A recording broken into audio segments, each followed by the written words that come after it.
ایک شخص امام علی علیہ السلام کی خدمت میں آ کے عرض کرنے لگا، یا علی، میں ہمیشہ بیمار رہتا ہوں اور بہت تکلیف میں رہتا ہوں،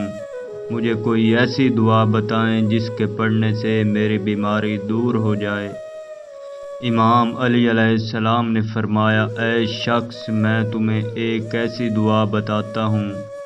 جسے جبرائیل علیہ السلام نے رسول خدا کو اس وقت تعلیم دی تھی جب حسن اور حسین علیہ السلام بیمار تھے، اور وہ دعا یہ ہے، اے پروردگار، جب بھی تو نے مجھے کوئی نعمت دی، اس نعمت کے مقابلے میں نے تیرا شکر کم ادا کیا، اور جب بھی تو نے مجھے مصیبت میں مبتلا کیا، تیرے لیے میرا صبر کم تھا اور نعمتوں پر میرا شکر کم تھا، مگر آپ نے مجھے اپنی نعمتوں سے محروم نہ کیا،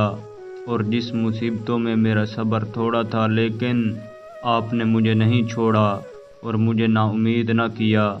اور آپ نے مجھے گناہوں میں دیکھا لیکن مجھے رسوا نہ کیا،